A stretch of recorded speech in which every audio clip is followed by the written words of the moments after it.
Hi, how's it going? This is Resident of Colloid for YouTube, and I'm back here to do a read-along review for To Be Night and Beguile, written by John Philip Betancourt.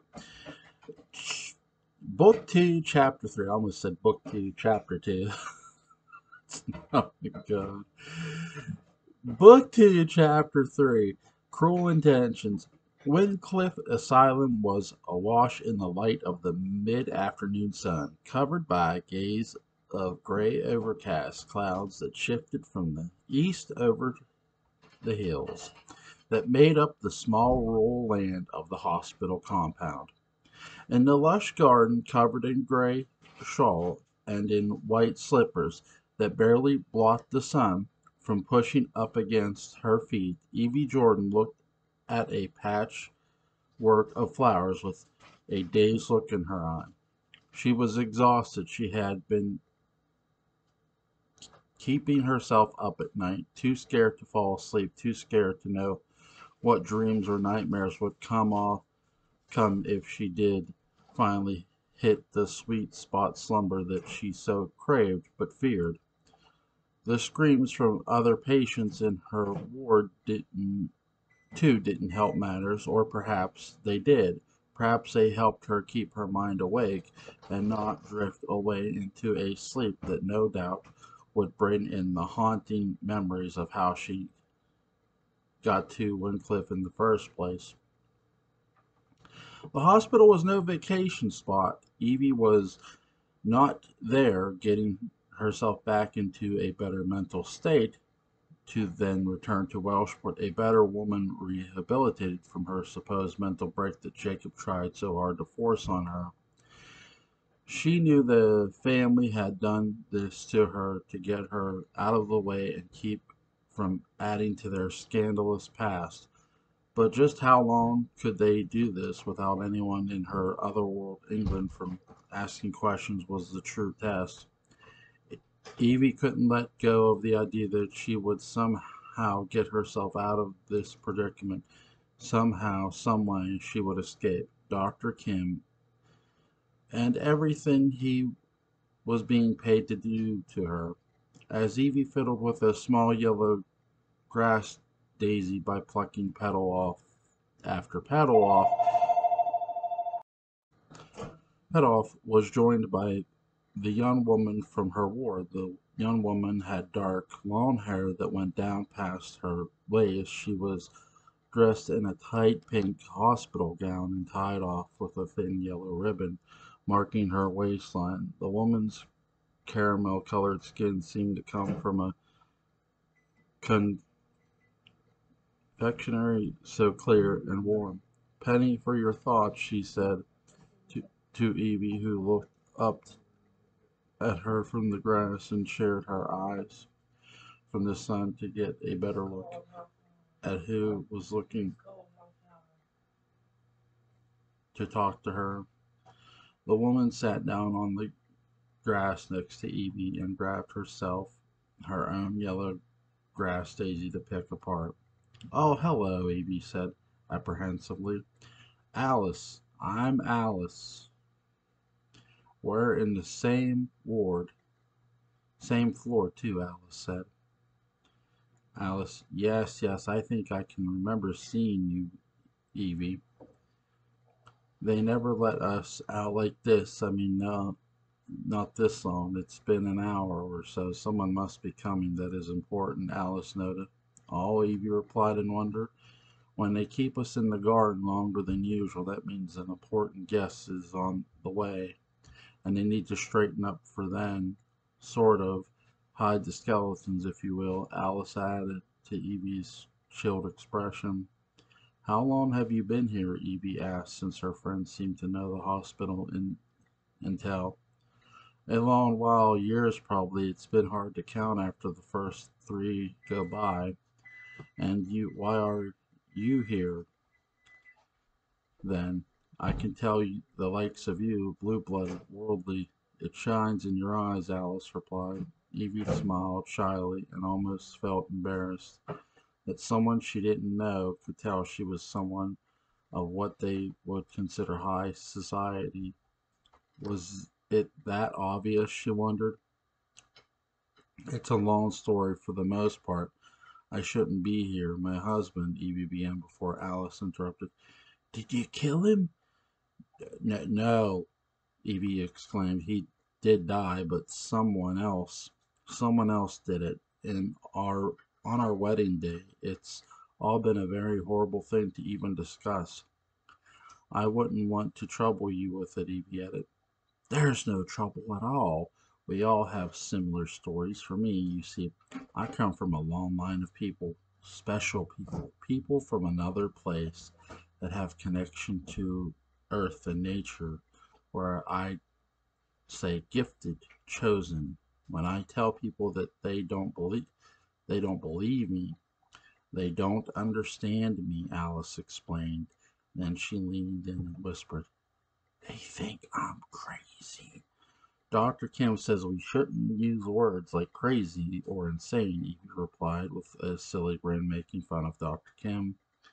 He says a lot of things, doesn't he? Alice smirked.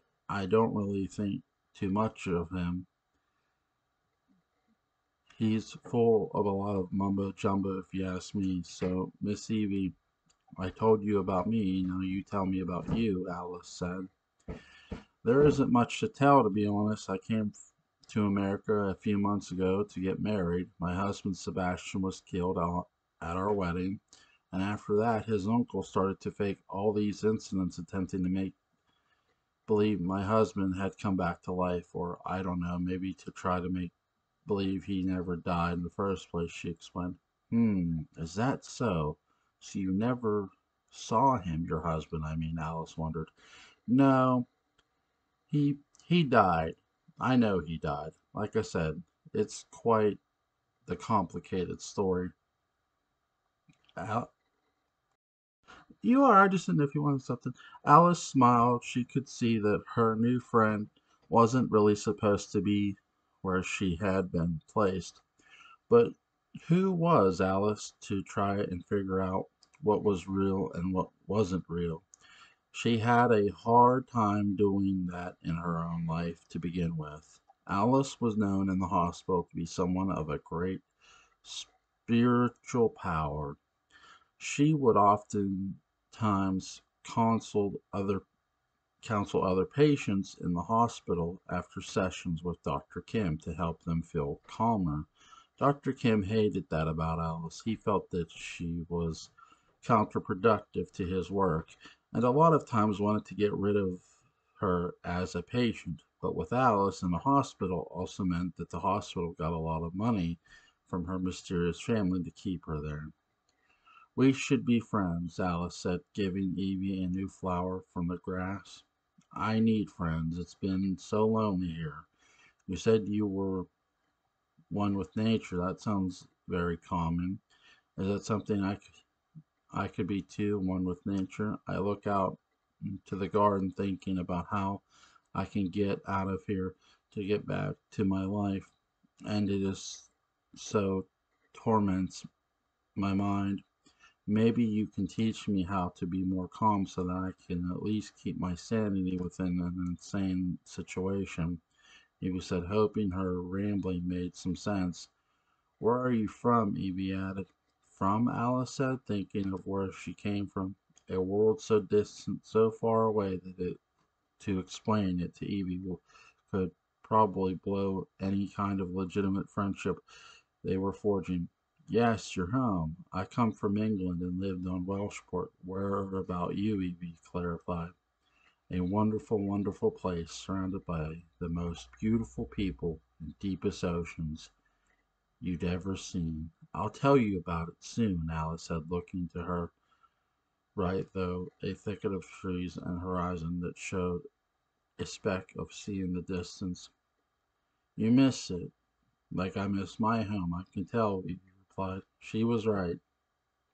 The connection felt like kismet for Alice. Having someone so quickly believe that she was connected to the world outside meant so much to her. No one ever did. They always made her feel childish and stupid for the things she said. But Evie, her warmth and kindness made Alice feel like she could really have a real friend there at Wyncliffe. a connection she so longed for. I can teach you a lot of things, Evie. I truly can, but you'll have to listen to me. You'll have to believe in me, and most importantly, believe in the power of our Mother Earth. Alice said in a sudden cryptic voice.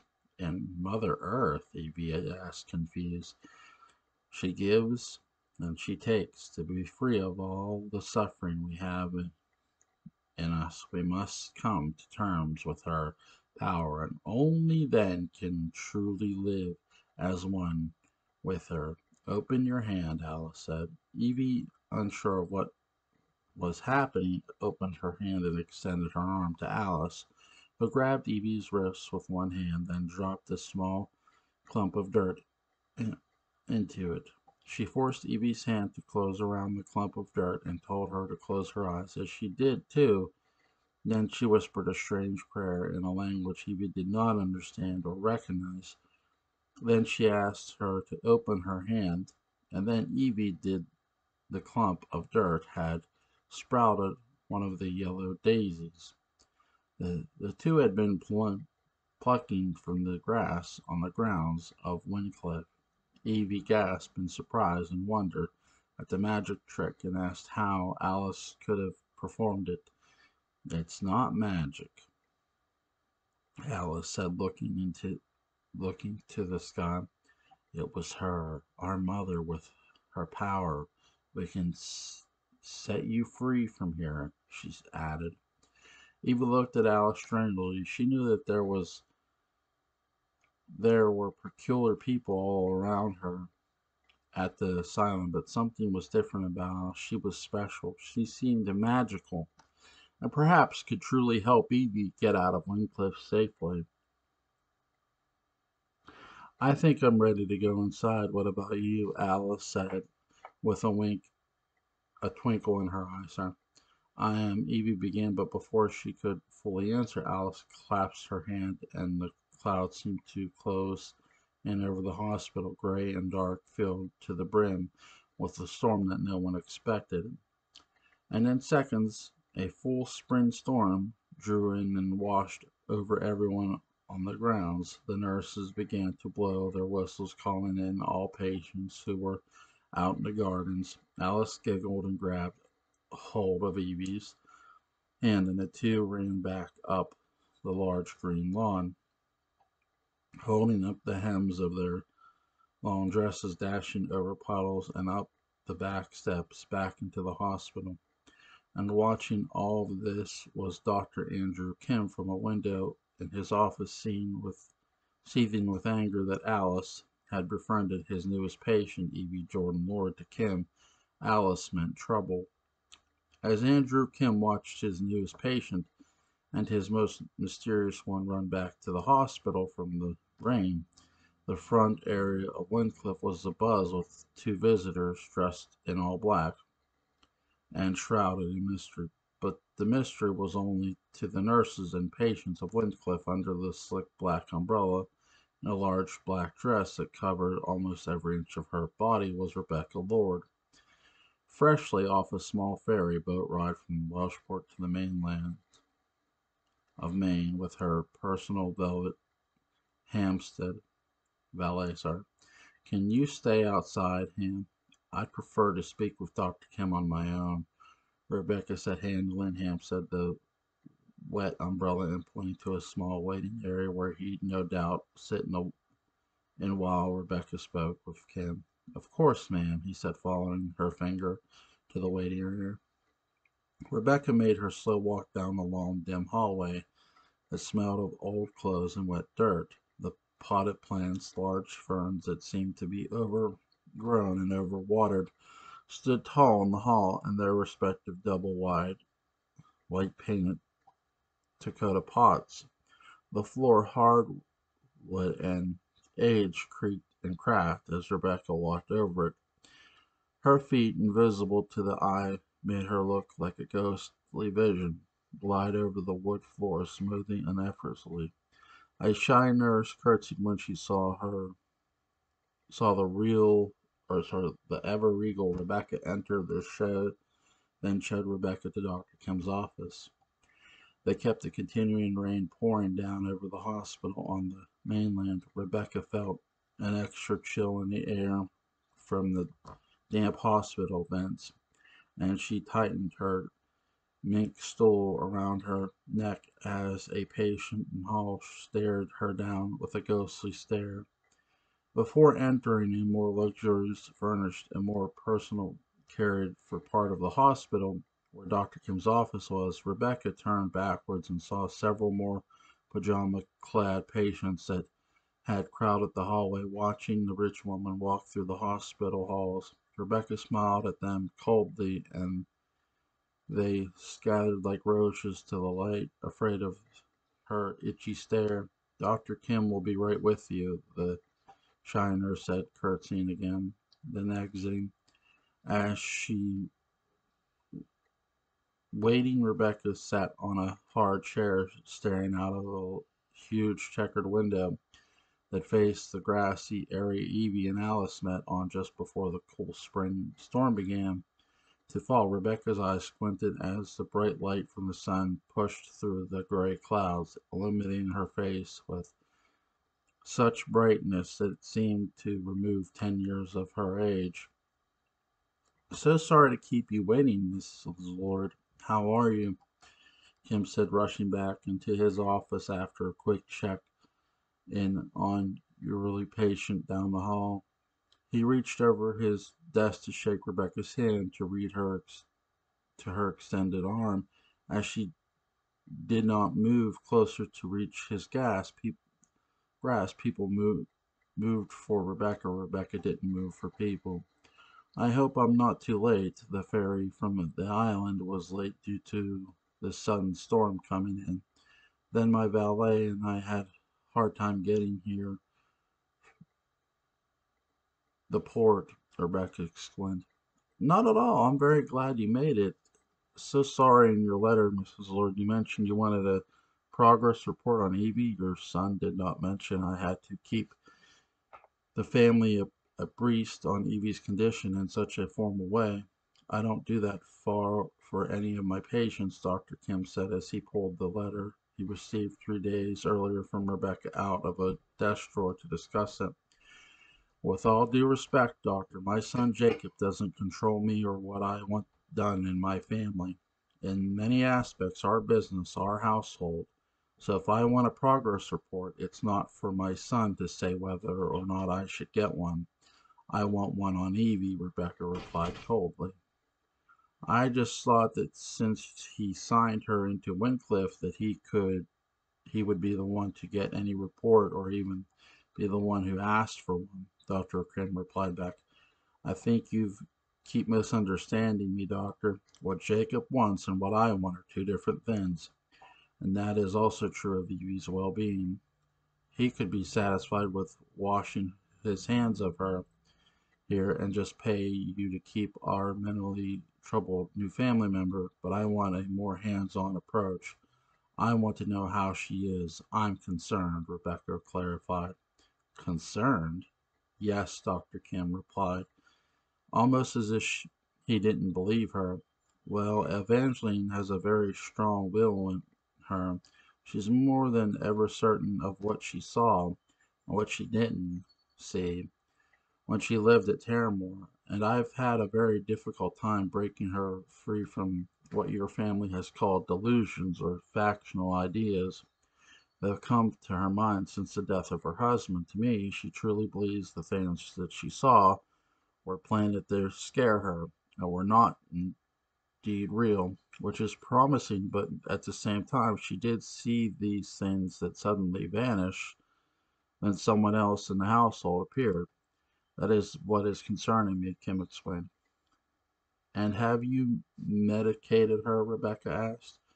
We medicate for help or sleep, not to break delusional mind. To keep that, we must focus on what could be the reason for her to be seeing these things.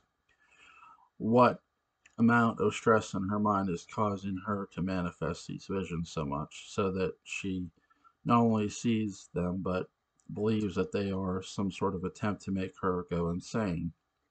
You see, Mrs. Lord, her delusions and paranoia are acting in concert in a way that can be very detrimental to her psyche. I have to find a way to break that without the help of medication. The mind must be clear to crack it, Kim explained further. If no medication, how can we heal her in a way that she can come home? Rebecca asked. I don't know if we can heal her. She will have to eventually live with the trauma of Sebastian's murder in a healthy way, Kim said. That will most likely be impossible, Doctor. Every inch of our home is covered with memories of Sebastian, and also their wedding. I don't see how she could ever just live with the idea of his death, Rebecca answered as Dr. Kim nodded, understanding the predicament of Evie going back to live in that environment. Well, she isn't ready to leave yet. I'm sure when the time comes we can figure out what to do with all the static memories at Terramore House. Rebecca smiled at this uncomfortably, but then shot back with her. And her she paused sexual appetite. I'm sorry, Dr. Kim asked, shocked Rebecca would speak of sexuality. Oh, doctor, it's not something I want to bring up with you either. Trust me, the topic makes me feel just as dirty, but what she did with Constable Evans in my home just weeks after Sebastian's death proves to me that some kind of perversion is afoot in that girl's mind. I want that snuffed out as well before she ever sets foot in my home again, Rebecca informed Dr. Kim. You caught her making love to Constable Evans, Mrs. Lord. I wouldn't consider what you saw perverse, perhaps somewhat uncouth or ill thought, out and timey, but not perverted. Well, if that isn't a perversion, Doctor, what is? Rebecca snarled.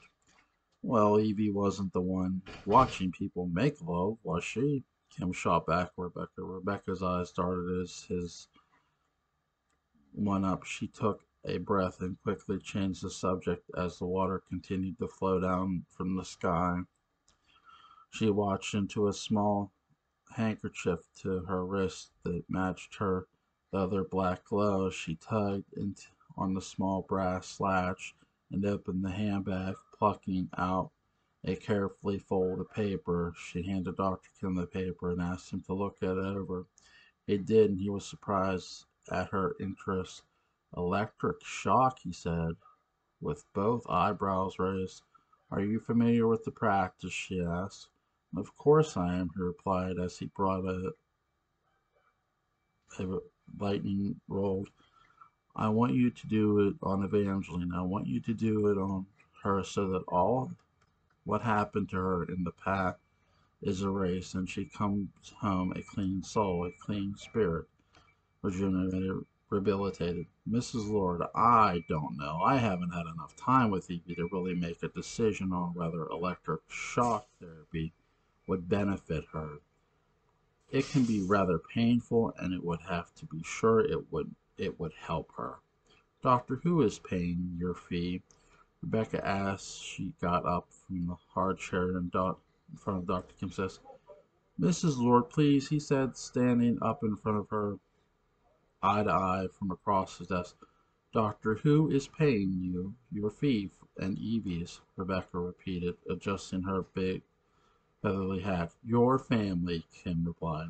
No, not my family. Me, I am. I am paying for Evie to be here, and your own personal wage, which I will remind you is not a requirement to have someone in this hospital. So when I ask for something, I damn well want it. I want Evangeline to undergo shock therapy so that she can return to Terramore within the month. Is that understood? Rebecca asked sternly. Dr. Kim knew he was stuck between a rock and a hard place.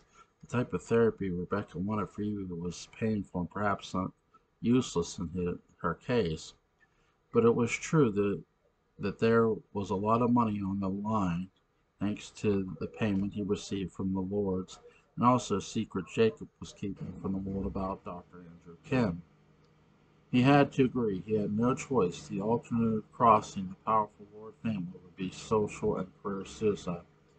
Understood, ma'am, Kim said as Rebecca smirked coldly and thanked him for his service to her. She lifted in front of him of her dress and slightly held her turn away out of his office and then, like a puff of smoke, vanished.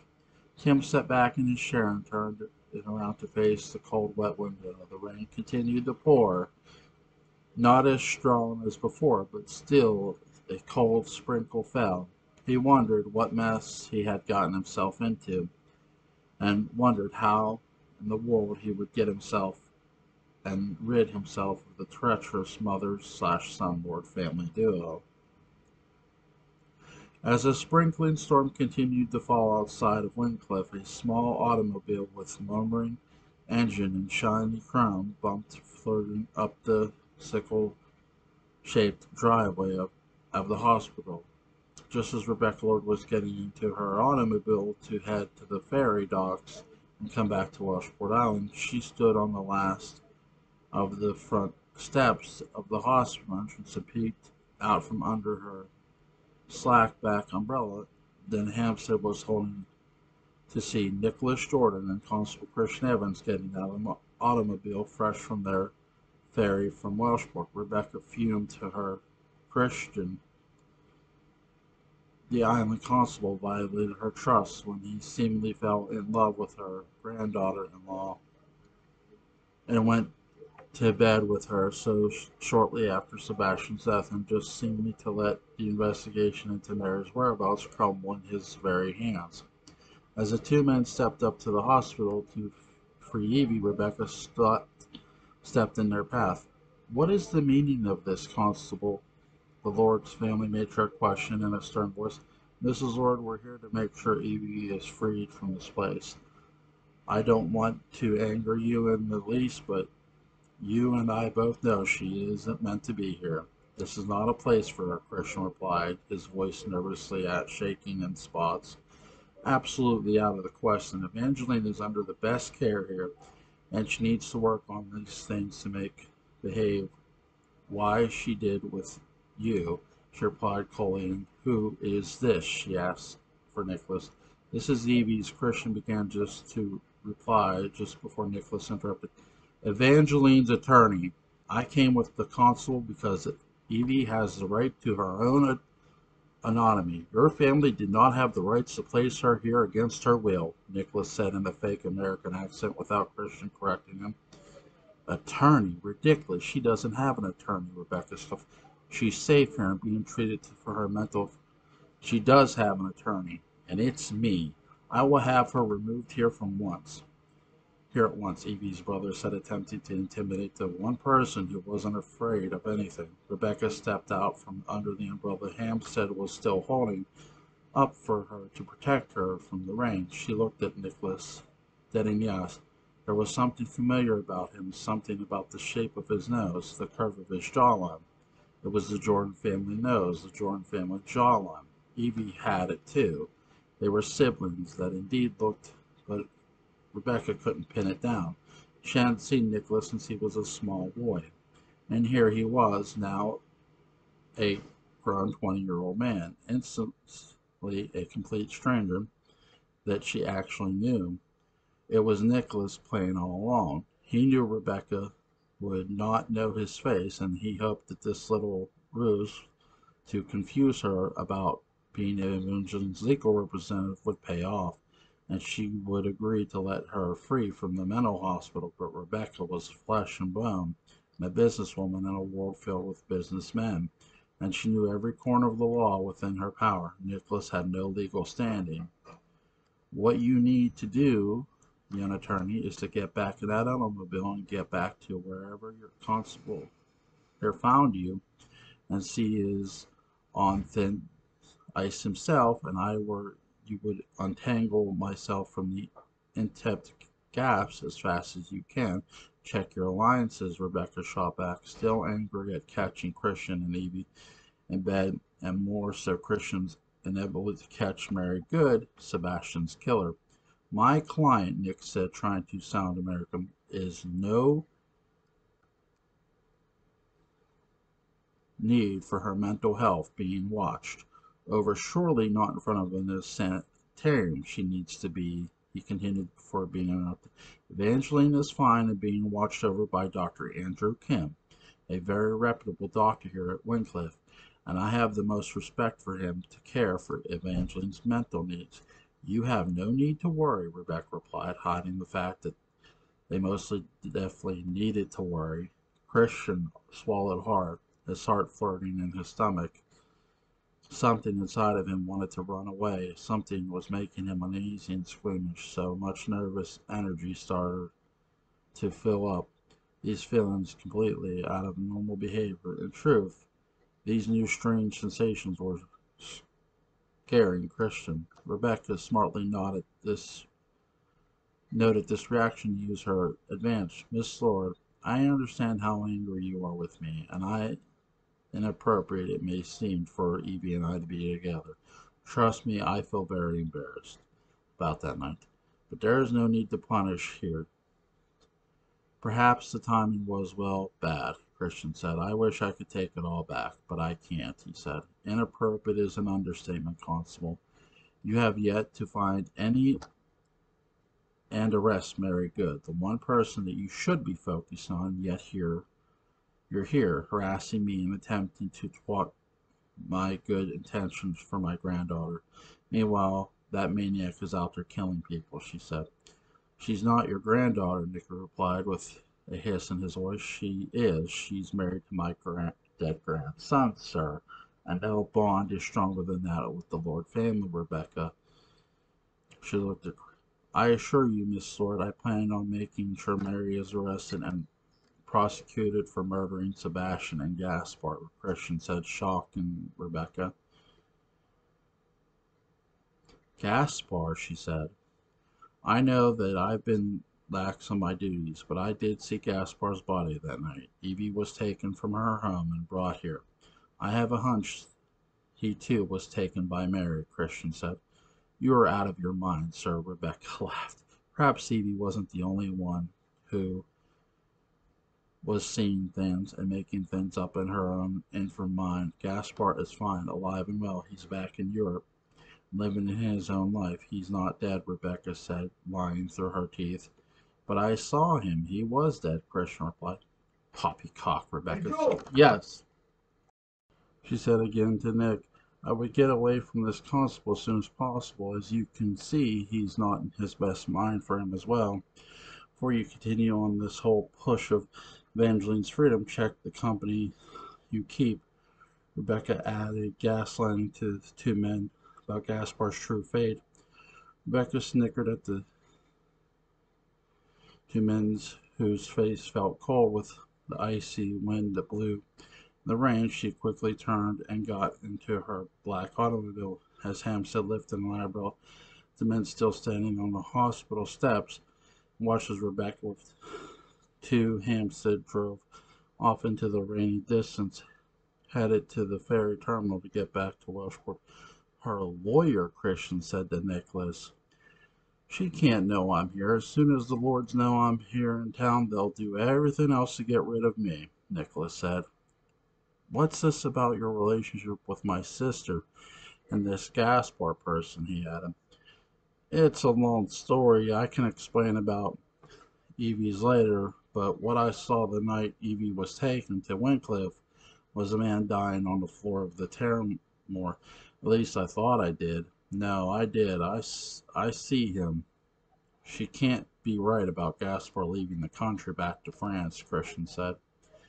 She seemed sure that this Gaspar person was alive and well, Nicholas said, starting to feel Christian was a big loose loss on his details and perhaps fragile in his mind after the terror of the night he was caught with Evie.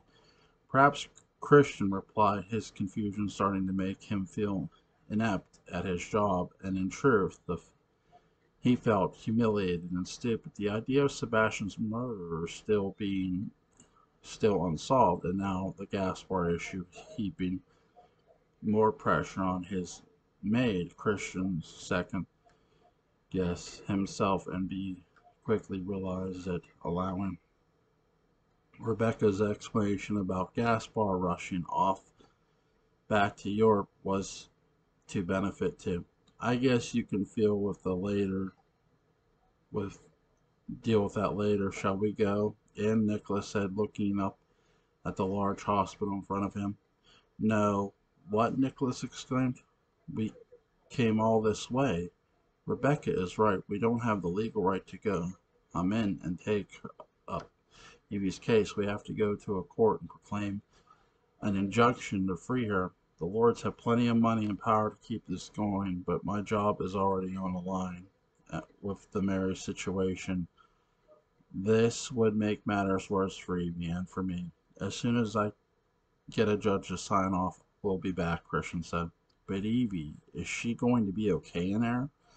Christian could only assume she would, but he had no idea to be sure. The truth was, Christian knew his own job was at stake, and if he continued to do things outside the book like he had been, his relationship with Evie was already something he could be fired for, not to mention the fact that Rebecca was right. He had let Mary escape arrest and still had no idea where she was. For now, Christian would make Rebecca as her word and believe that Gaspar, because it eased the pressure off of him too. Feeling embarrassed and defeated for now, Christian grabbed Nicholas's arm and led him back to the car that they take back to the ferry terminal, where they no doubt run into Rebecca once more on the same ferry to the island. For now, Evie would remain locked away at Wyncliffe, where Andrew Kim would soon begin a terrible session of electric shock therapy. Darkness fell over Welshport. The clouds, the storm early of the day, had vanished, and what remained were swirls of purple feathers floating in the atmosphere, creating what looked like a giant bird, one made of air and mist and storm. Rebecca, exhausted from her day of travel to the mainland, Wayncliffe put herself to bed now. What her maid Georgina was reeling from a mysterious animal attack earlier that week. Dr. Jonathan Ward had come up from the village to stay with Georgina and watch over her. As she healed, he kept her comfortable in a large bedroom on the second floor with the dark blue walls painted with the brass tone stripe going down the length of the wall. Rebecca had ordered the housemaid cleared and given this room for Georgina's recuperation. A servant's quarters, Rebecca noted, was not suitable for rehabilitation like this one. Dr. Ward kept Georgina medicated and sleeping. Her body was so fragile and small, was frightening, fighting something heinous. She tossed and turned with tormented dreams of her attack and an attack that the Lords claimed on a violent animal. But of course they wondered, had it been something else? For her part, Rebecca has kept the discovery of Sebastian's ring and Georgina's a secret. It was something she had yet to understand and wrap her head around. How could a piece of jewelry she knew to be legitimate come to Georgina when she saw it buried with Sebastian 6 feet under?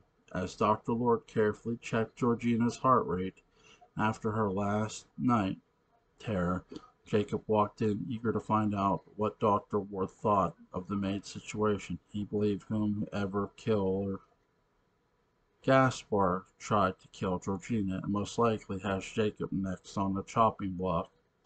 It's a shame you kept her asleep so long. She could rightly tell us what kind of animal did this to her, Jacob said, centering and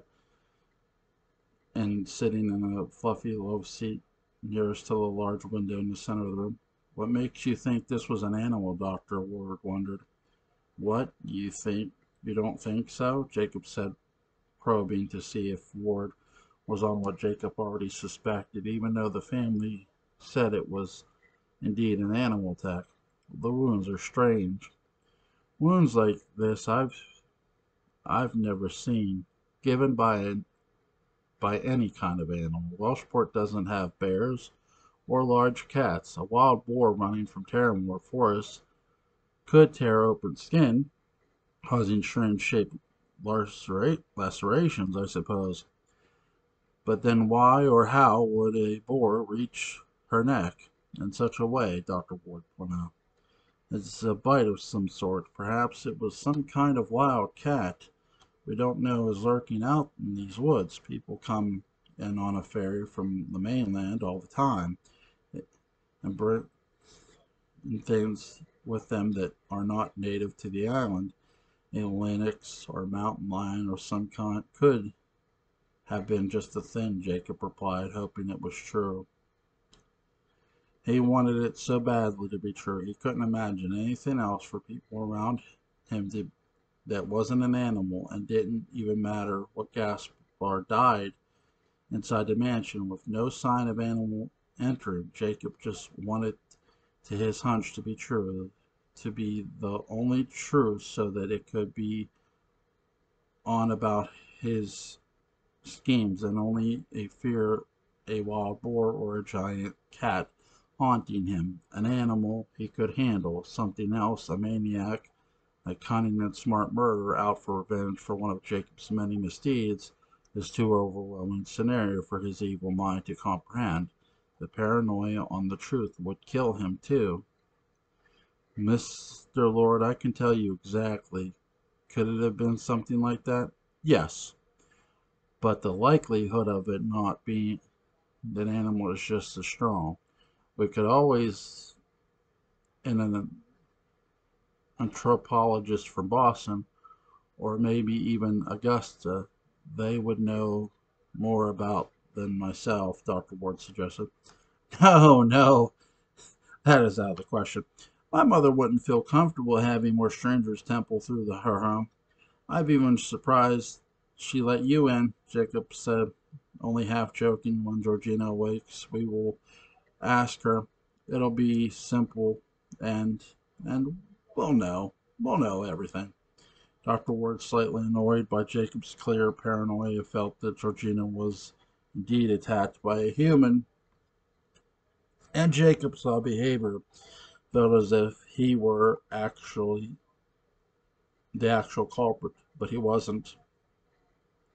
In the corner of the dark room, near the edge of the large eastern-facing window, between the pane of glass and the thick blue drape of golden tassels going along the edge, the true attempted kills, more truly he would be abductor Sebastian Lord. Sebastian watched patiently, waiting for the right moment to strike from behind the curtain. He could smell Jacob, Dr. Lord, and Georgina's blood, individuals, as if three different types of dinners sat in front of him on their own plates. The beast of their hearts thumped in a short of beating minuscule in his brain. It was almost too much. He sniffed the air and could taste the oils from the floating skin of their warm bodies. He wanted to drink. He wanted to kill them, all and take their blood from his own life force, but seated in a circle around a giant pentagram, holding hands on the floor of their cabin, was Eliza and Mary. Their eyes closed, their minds locked on Sebastian's body, keeping him hidden behind Georgina's drapes, breathing air into his lungs, all in an effort to tame the wild beasts they had created. The witchers whispered their spell over 7 candles. Hold him back and keep him waiting. Hold him back and keep him wait. Hold him back and keep him wait. Hold him back and keep him wait. And Sebastian did just that. He waited and waited and waited. And watched until it was just the right moment to grab Georgina when she was alone and take her away to Good Island to switch bodies with Mary. Hold him back and keep him wait, Eliza whispered. Will this work? Mary asked, unsure of the plan. If Sebastian wants our help to return Evie to him, we will do this for us. Trust in the powers I've given you, Mary. Soon you'll have a new face and a new body free to roam around, Welshport undetected, and free to live in Terramore with Charlotte, your child, Evie replied. Mary smiled. If her mother was right, they'd all be free, and soon. But first, Sebastian had to be successful in his abduction of Georgina. Mary took a gulp of air and recited, Hold him back and keep him wait. The words echoed in Sebastian's mind, and just like that, Jacob and Dr. Ward left the room. Sebastian and Georgina were now alone. Sebastian stepped out from behind the curtain and stared down at his victim. He walked closer to her. Shallowing beads of sweat formed on her forehead. She began to grab his neck. The words bled just slightly after somewhat clotting, as Sebastian pronounced, made them open again. Georgina began to moan in discomfort as Sebastian got to the foot of the too large maroon gold divert. Then she opened her eyes and saw him. She gasped and screamed, Bloody murderer! Murderer! Alright, guys, that's the read along. So, Rebecca wants Dr. Kim to perform electric shock. Even he's sort of like, I'm not really I don't like that idea, but I can't really tell you no because you're paying me. Your son's got dirt on me. So there's this other character now, Alice, who has powers. I find that interesting. So I'm sort of wondering if she says she's from the Earth, like is she like literally? So we'll see there.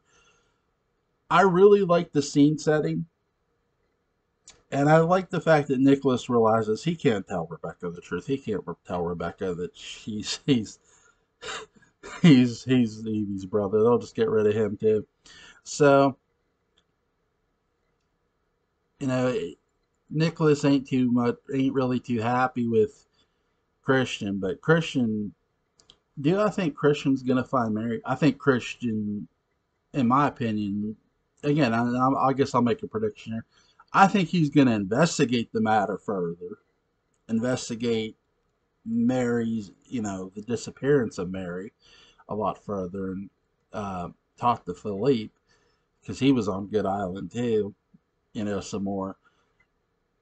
Could I see them replace? I could see the town replacing Constable Evans and getting a more like I could see that happening. If that happens, I could understand that because he has Mary getting. Here's the thing too. I'm sort of curious if we'll ever hear about that gun again too. And that's Jacob's gun. You would think somebody's going to say, hey, where's your gun, dude? We'll see. So that's the read along. That's the review. Hope you guys enjoy this. Have a good day.